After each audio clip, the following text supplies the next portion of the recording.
Shut up and sit down. चलिए आइए अब हम लोग पढ़ते हैं 6.5 structure of the groups.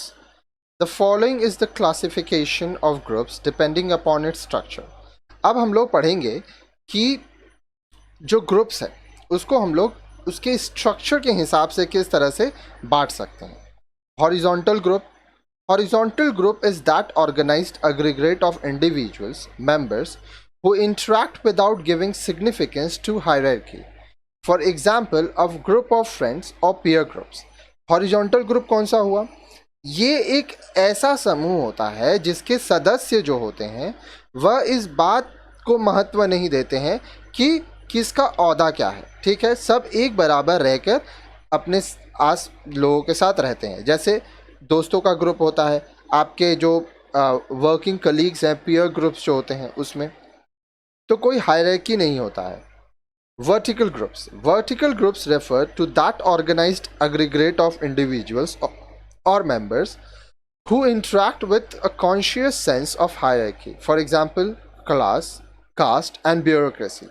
In Indian society, castes are often organized vertically.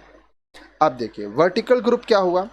जब हम लोग वर्टिकल ग्रुप के बारे में बात कर रहे हैं तो इसके जो सदस्य होते हैं वह इस बात को ध्यान में रखते हैं कि वह किससे बात कर रहे हैं. ठीक है, जाति के हिसाब से अमीरी गरीब, क्लास, कास्ट, ब्यूरोक्रेसी, ये सब चीज़ों को ध्यान में रखकर लोग एक दूसरे से संपर्क बनाते हैं. ठीक है, जैसे भारतीय समाज में जो कास्ट है, कास्ट एक बहुत ही महत्वपूर्ण जरिया है लोगों के ग्रुप के बारे में जानना. ठीक है, लोगों को उनके कास्ट के हिसाब से इज्जत मिलता है भारत में. फिर आता है in groups and out groups. A distinction has been made between in groups and out groups based on feeling. अब देखिए भावना के हिसाब से, फीलिंग्स के हिसाब से इन ग्रुप और आउट ग्रुप के बीच में अंतर किया गया है. In group refers to that aggregate of member who interact with a sense of intra-group solidarity within the group. अब इन ग्रुप में क्या होता है, जो सदस्य होते हैं वह ग्रुप के अंदर वाले जितने लोग हैं उनके साथ उनका एक रिलेशन रहता है. Solidarity with in the group.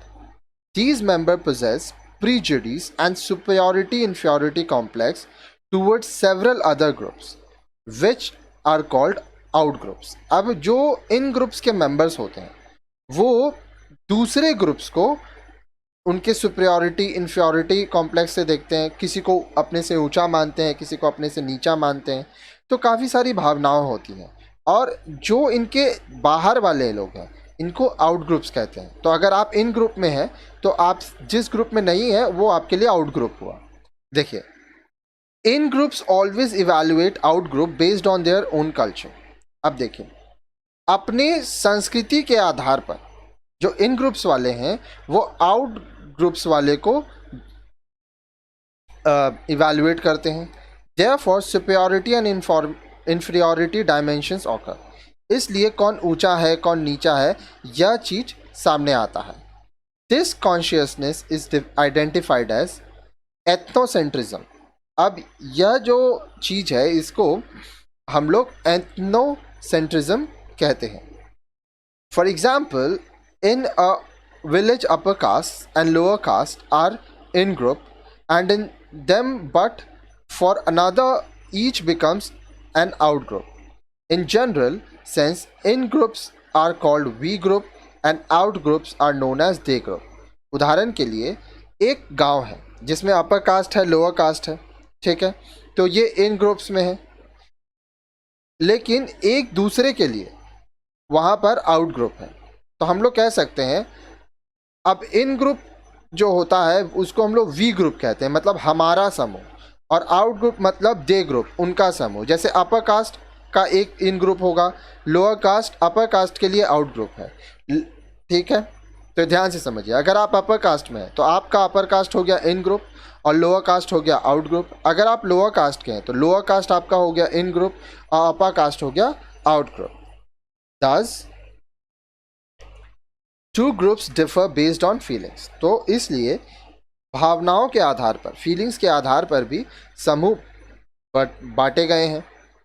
Some sociologists distinguish between two types of groups based on the duration of contacts, that is, ephemeral group or chance group.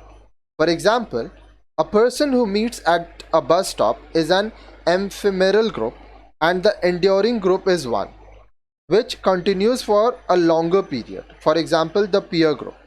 अब देखिए, कुछ सोशियोलॉजिस्ट बोलते हैं कि दो तरह के ग्रुप्स में अंतर होता है. अब यह किस चीज पे देखा गया है कि कितने समय तक उन लोगों के बीच में संपर्क रहा. एम्फेरल ग्रुप और चांस ग्रुप कहते हैं. उदाहरण के लिए मान लीजिए कोई व्यक्ति किसी व्यक्ति से बस स्टॉप में मिला, तो ये एम्फेरल ग्रुप हुआ, ठीक है, क्योंकि इनका संपर्क कुछ ही समय तक रहा. अब जब संपर्क लंबे समय तक रहता है तो वो एंड्योरिंग ग्रुप होता है, ठीक है, जो दूसरा ग्रुप है. अब ये पीयर ग्रुप रहता है, ठीक है. तो एम्फेरल या चांस ग्रुप कब हुआ? जब संपर्क कम समय के लिए रहा, और जब संपर्क ज़्यादा समय के लिए रहा तो वहाँ पे एंड्योरिंग ग्रुप कहलाता है. इन sociological literature, we also come across a concept called reference group, which is used in the contrast to the membership group. अब देखिए, जब हम लोग सोशियोलॉजिकल स्ट्रक्चर लिटरेचर को देखते हैं, साहित्य को देखते हैं, तो हम लोग को रेफरेंस ग्रुप के बारे में पता चलता है. अब यह इस चीज़ों को देखा जाता है कि जो सदस्य हैं वो कौन से ग्रुप के सदस्य हैं. While the latter refers to the group a person belongs to, the former is one whose norms and standards one emulates in his or her behavior. अब देखिए, बोल रहा है जो दूसरा है वो ऐसे समुदाय, ऐसे समूह का बात कर रहा है जिससे लोग संबंधित हैं, ठीक है. और जो पहला है वह अपने जीवन में वह जो भी व्यवहार करता है उसमें जो नॉर्म्स है, स्टैंडर्ड्स हैं, उसका पालन करता है. It means that the reference group is one which an individual looks up to as a model for his action and behavior. तो रेफरेंस ग्रुप क्या हुआ? इसको देखकर इंसान अपना मॉडल बनाता है और उसके अनुसार वह अपना काम करता है, अपना बिहेवियर करता है. आप जो भी काम करते होंगे आप किसी को देख के करते हैं, हाँ ये व्यक्ति इसको ऐसे तरह से कर रहा है या इस समाज में ऐसे हो रहा है, या तो उसको आप जब अपनाते हैं तो वो आपके लिए रेफरेंस ग्रुप हो गया. He or she often wants to be a member of this group. अब वह इंसान जिस ग्रुप को अपना रेफरेंस ग्रुप मान रहा है उसका सदस्य बनना चाहता है, ठीक है. आगे देखिए. For example, in a village, for a group of poor agricultural laborers, those having ownership of land constitute a reference group. अब देखिए, उदाहरण के लिए मान लीजिए कोई गांव है, ठीक है, वहाँ पे कुछ गरीब खेती करने वाले मजदूर हैं, ठीक है, एक ग्रुप है. और एक है जिनके पास ज़मीन है, तो जिनके पास ज़मीन है वह गरीबों के लिए एक रेफरेंस ग्रुप है. Similarly for educated unemployed salaried class constitute a reference group. इसी तरह से जो पढ़े लिखे लोग हैं लेकिन जिनको नौकरी नहीं मिला है, पढ़े लिखे बेरोजगार लोग, उनके लिए वह लोग रेफरेंस ग्रुप है जो कि नौकरी कर रहे हैं, क्योंकि अब उनको उनके जैसा बनना है. आगे देखिए. Groups could also be of open and close. अब जो ग्रुप है वह ओपन ग्रुप या क्लोज ग्रुप भी हो सकता है. Open groups are those where membership is voluntary and mobility of membership is possible. Example, a soccer club. Open group का अगर आपको सदस्य बनना है तो आप अपने मन से सदस्य बन सकते हैं. मेंबरशिप वॉलेंट्री होता है और जो मेंबर्स होते हैं उनको बदलना पॉसिबल होता है, जैसे कि एक सॉकर क्लब हुआ. The group is an important factor in shaping the personality of individual. अब आप किस ग्रुप में हैं ये बहुत महत्वपूर्ण है क्योंकि उससे आपका पर्सनालिटी बनता है. आगे देखिए. In close group, membership is restricted and mobility is relatively difficult. Example, a caste group.